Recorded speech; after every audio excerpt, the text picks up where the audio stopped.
Welcome to the new year, everybody. I know technically my last video was posted on the 1st, but today is the first video I'm filming this year, and frankly, I'm so glad we're starting with a wrap-up. So December wasn't really that bad of a month for me, especially in terms of reading. Like in reading, I got a ton done. I read 10 books. I did not complete all 10 of those books. I gave up on a few of them, but frankly, I don't care. They were not good enough to finish. And I really want to talk about them today because everything else, besides the ones I didn't like, were perfect and amazing and lovely, and I'm just really excited to talk about them. If you're new here, my name's Sarah. I read a lot of books. I depend a lot on audiobooks, but this month I actually have a decent pile of physical copies to talk about and hold up while I'm talking about them, so, you know, that's great. But we can't start off with one of those because of course not, because the first book I read this month was The Afterlife of Holly Chase. I DNF'd this book. Okay, this is a Christmas Carol retelling. Basically, it's like the modern day what happens behind the scenes of a Christmas Carol. There's a secret organization filled of ghosts, and they kind of like every year pick out a new Scrooge, and they're like, we're gonna haunt you, and we're gonna fix your life up, and at the end of it, you're gonna be better. Holly Chase, our main character, was chosen as a Scrooge. However, she didn't change. So when she died, instead of moving on to the afterlife, she got sucked into this program and has become the ghost of Christmas past. My big issue with this is the romance. So I started reading this and I started enjoying it. I'm like, oh, this is a really cool concept, a modern day Christmas Carol retelling. And then I saw that our main character, Holly Chase, the ghost, the dead one, is gonna fall in love with this year's Scrooge. And obviously he's a Scrooge, he's an awful human being. And I know there's like a big character arc and it's like development on all ends. I understand it. I just don't like romance, and I didn't want December to be me slogging through books I don't like, so I gave up on it. I'm sure most people love this book. I've heard very good reviews overall. As just someone who doesn't like romance, I figured I wasn't going to enjoy this book. The next book and the first book I completed was Return of the King. This is the last book in my Tolkien readathon. If you don't know, the past 4 months I've been picking up started off with The Hobbit and then Lord of the Rings. I've been reading one a month, and this is the last of them. I've never read any of Tolkien's work before, and overall I enjoyed it. It's not really my taste. I can see why this kind of style never really picked up. It's very big. It's very monumental in terms of fantasy genre. It was okay. It was 4 stars. My biggest problem with this book is actually the way it's formatted. I didn't really mind the writing style too much. Obviously it can linger, but overall, the first half of the book followed Pippin and his adventures, and the second half of the book followed Sam and Frodo. And there were just such a sharp tone change between these two characters, and I'm like, that really threw me off. And I enjoyed Pippin's chapter, it didn't really help follow along with the actual plot of the story. I liked seeing who these characters were, I liked experiencing the world, but it just wasn't really for me. That being said though, I do have to say, the Shire is now my favorite place in like any fantasy world. Like returning back to the Shire and experiencing what that place is again is just so heartwarming, so fulfilling. Like these last 2 chapters, probably I could give them 5 stars just on their own. And if I ever reread this, I'm only going to read the Shire chapters, and that's it, of every single book. So that should tell you I really enjoyed this. It just overall, I didn't quite like the structure. And even if this was published as one big book, I didn't like how it was formatted overall. I'm like, it was good, it was enjoyable, I'm very happy I read it, but I'm not really, it's not going on my favorites list. Next book I read was Uprooted by Naomi Novik. I read Spinning Silver by her last year. I love that book so much. It is so beautiful. And I knew Uprooted was like slightly less loved than Spinning Silver, but I'm like, you know what? I like how this author writes. I'm gonna pick this up. And yeah, Spinning Silver was 5 stars and Uprooted ended up being 4 stars. I liked the world that this was placed in. This is loosely a Beauty and the Beast retelling. Basically, there is a great sorcerer who's known as the Dragon who lives in the tower. And like every, I think, 6 or 10 years, he comes down and picks up a maiden from the village and takes her to live in the tower to like act as a servant or whatever. Our main character ends up getting chosen against all odds, and she goes to this tower. And instead of it being like, oh, they fall in love or whatever, it's no, she learns magic. And I thought that was really cool. And then halfway through the book, it shifted into like a different adventure story entirely. I'm like, okay, I didn't like the scene change that much. Like she goes to a completely different setting. I didn't like the new setting. I like the tower. I like the magic. I like the education part, but everything else was like, nah. 4 stars, still really enjoyable. I liked the world, but just overall it could have been better.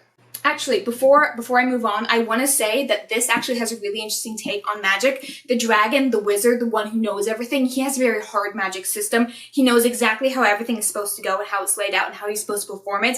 And then our main character, I'm totally blanking on her name right now, our main character, she has a soft magic system. She just kind of like goes with the flow. It's described as meandering through the woods, you find your own path. And it's like the contrast between these two characters and how they perform their magic, I love it so much. So yeah, I'm kind of gushing over there on how that was presented because I've never actually seen a book deal with both hard and soft magic at the same time. After that, I picked up Bleach Volume 32. I love Bleach. This is a series I grew up watching and grew up reading, and since now I have, in theory, my own money. I really kind of don't because no job. But now that I'm an adult, I'm collecting my favorite fight scenes. This is a shonen manga, of course. It's all revolving around fighting. The plot of this series is basically a teenage boy who grew up being able to see ghosts. One day accidentally meets a Shinigami, which is loosely translated to a Grim Reaper. And a lot of stuff happens from there, and it just kind of, it evolves and gets out of control, and I love it so much. And again, I love the fight scenes in here. Volume 32 has the Grimmjow fight in it, and then I have another volume somewhere. Volume 25 has like the first introduction to the hollow fights. So it's a really good series overall. If you want like a good basic shonen fight manga, I recommend this. Not too complex, it's just fun and enjoyable to read. Moving on, after that, I picked up Tower of Nero. I have a whole review posted for this.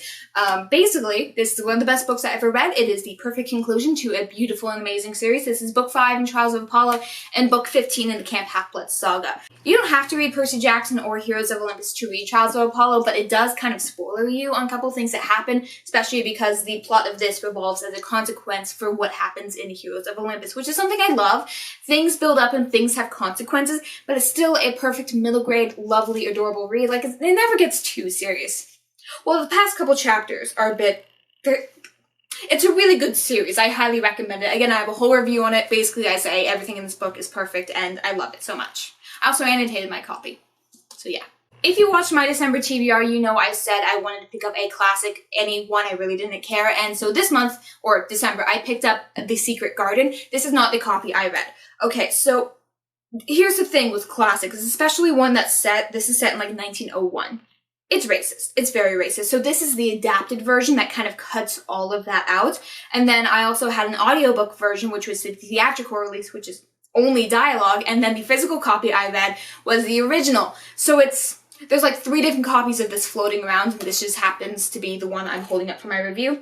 The one I did read is down in like our antique closet because it was a very nice, pretty book I don't want to beat up for a video. The Secret Garden is, again, a classic set in 1901. Basically, our main character, she grew up in India. Her family was British, but when something happens, when they die of, I think, influenza, she gets sent off to live with her uncle, who is in the UK, and it's basically her adapting to life outside of the city into what's called the moor, and it's like a lovely and grand, it's a very environmental story, and while our main character is there, she realizes that her uncle had a secret garden locked away after his wife died, and it's her adventure finding that garden and trying to bring life back into it. It's a really nice and lovely book. Like, again, I said, very racist. I think I gave this 4 stars. You know, it's probably closer to a 4.5. I really enjoyed it. It's just certain things in the book were not to my taste. I like the characters, I like the interactions, just, it was really racist. I'm sorry if I'm rushing through these. Again, we have a lot to get through. So the next one I read on Christmas, and it's kind of become a tradition for me on Christmas to reread 9 from 9 Worlds. This is a collection of short stories set in the Magnus Chase world by Rick Riordan. I love Magnus Chase so much, and this collection of 9 short stories set in all the different 9 Norse mythology worlds is just, it's perfect and lovely. The first 2 times I've read this, I gave it a 4 stars. I think this time I'm like, no, it's a 5 stars. Like, nostalgia, really, but it's a 5 stars. The plot of Magnus Chase follows a demigod Magnus Chase who dies and is sent to Valhalla, the hall for the afterlife of fallen dead. And this is kind of like just a short story, a glimpse into the other characters who live inside of Valhalla. And ironically, stuff that's like the tie-through of all these short stories is the fact that Thor is going on a jog through the 9 worlds. And so every single story you see Thor pop up, and he's like, he's running through the 9 worlds, and I really enjoy it. It's great, it's hilarious, it's fun. And then you also get character art in here and like art of the world, and I can't find it, of course I can't at the moment. Yeah, okay, see, this is what Asgard looks like, and it's just, it's so pretty. So yes, I love it, 5 stars, reread, of course it is. 3 more books to get to. The next one is another DNF, and that is The Train to Impossible Places. I'm really sad I DNF'd this book. I was really looking forward to it. The Train to Impossible Places follows a main character who I'm totally blanking on the name of. Again, I'm just not good with character names. Basically, a train crashes into our main character's house, but it's a magical train. And so our main character jumps on, is like, take me off, I'm going on an adventure. And she ends up working for the postal service that works through the train.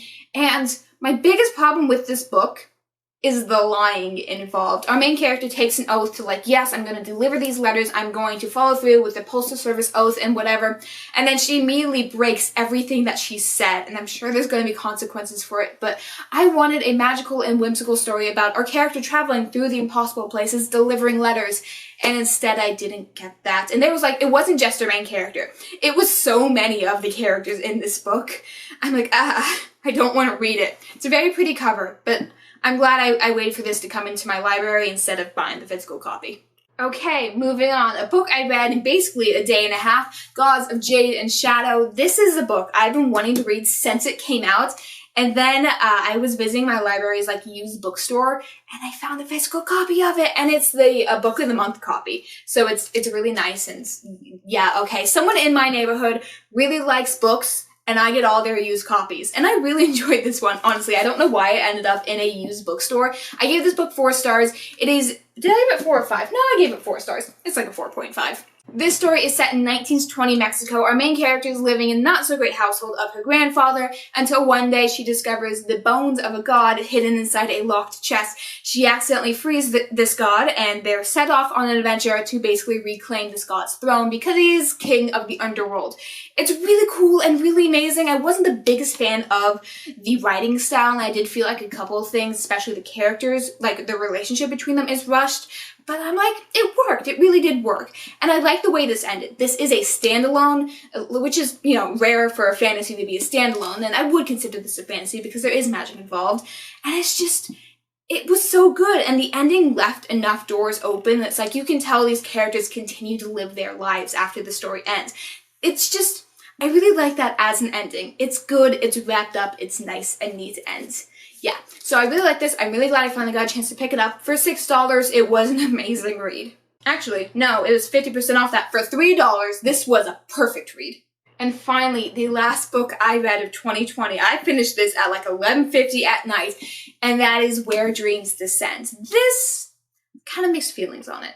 In this story, our main character realizes that her entire life has been a lie, so she leaves the only place she has ever known to venture into a forbidden city, and there she enters a magician's competition to basically prove her worth and find a stable place to live after she's run from everything she's ever known. Obviously, though, it can never be that simple. Stuff starts happening, people start disappearing, and she realizes that stuff from her home may have accidentally followed her into this city, and this city holds way more secrets than she ever imagined. I think this book overall is like a 3 stars. Like, it's a really good, solid 3 stars. I wasn't the biggest fan of the world building. I felt like a couple of things were like, this is a planet of hats. If you guys don't know what that means, it's basically like this entire group of people only do this one thing. It was very sexist. I feel like if you're imagining an entire new fantasy world, doesn't need to be sexist, but, you know, writing choices, you know. And also a couple of the characters felt a little flat, a little one-dimensional to me. I think overall, like, the relationship build-up, the way characters interacted was good, but there wasn't much beyond that. And this is part of a series, but I won't be continuing it. The ending was really good to get you to read the next book. I'm not motivated enough to do that. Honestly, if I was just listening to this on audiobook, I would have DNF'd it. But because I bought this really nice, pretty copy from Owl Crate, I felt the need to finish it. And, like, I don't regret that, but there was a couple points I was honestly not that interested in. So those are all the books I read in the month of December. Let's check my word count. So in total, for the amount of novels, like all the words I read in those, it equals roughly 797,960 words. And then also I count my fan fiction, which told us to 636,192 words, which told us out to 1,434,152 words. So I basically doubled my reading count. So if you took all my fan fiction and printed it out, it would be a little less than the same height of my physical reading stack. And so that's a lot of words. Other than the 2 books I DNF'd and the one I gave 3 stars, this was a really good reading month. Basically everything was 4 or 5 stars. A couple things I'm like, it could have been better, but Tower of Nero was an amazing book, and that alone just made the month for me. Thank you guys all so much for watching. If you like this and have any book recommendations you want me to pick up, please leave it down in the comment section down below. While you're down there, don't forget to hit like and subscribe. And as always, good night, good evening, and good morning, everybody.